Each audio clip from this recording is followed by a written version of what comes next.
quando a gente fala de imigração, para além da presença de angolanos no Brasil, por causa do fenômeno, ou por causa da questão da escravização que vem a gente de Angola por causa da questão da colonização, né, que é para fazer o Brasil acontecer, mão de obra escrava no Brasil, nessa fase que Angola estava num período de guerra, então muitas pessoas vieram na condição de refugiados para o Brasil. Houve uma leva muito grande em 1980, 90, de angolanos emigrando para o Brasil. Então, isso foi muito forte.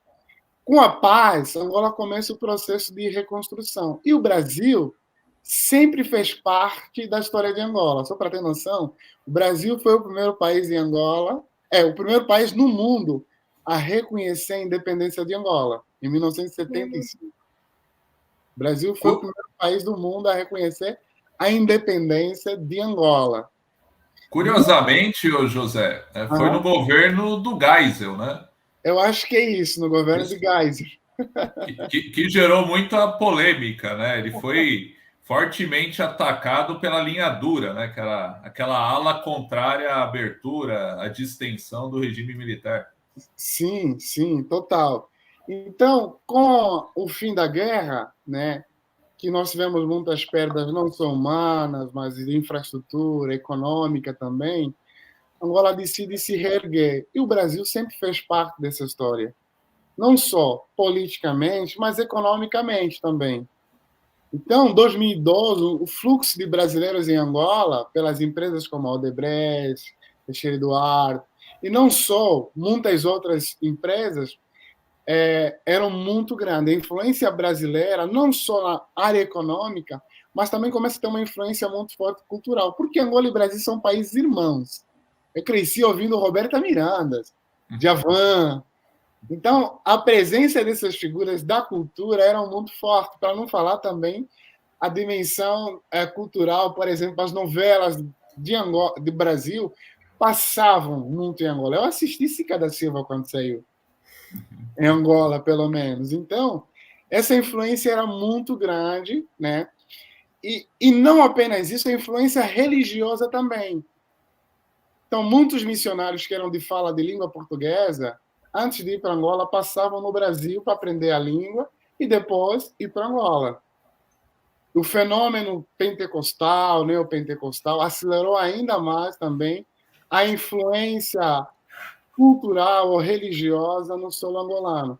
Então, isso para nós que viemos desse lugar, cria no nosso imaginário uma irmandade. O Brasil é um país irmão. E quando a gente chega aqui, a gente vive a experiência do contraste. Eu fui muito acolhido. Mas, como a Ana disse, você vive também a experiência de contradição. Quando é você ir para uma fila de emprego, é alguém surtar. Ficar bravo contigo porque você está disputando o lugar com ele.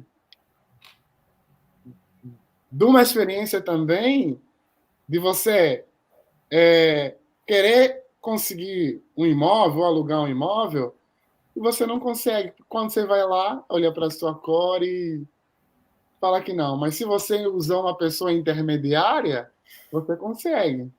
A minha segunda casa só foi possível por causa disso. Eu fui em tantas, falei, não é possível. Eu não sabia nomear o que era isso.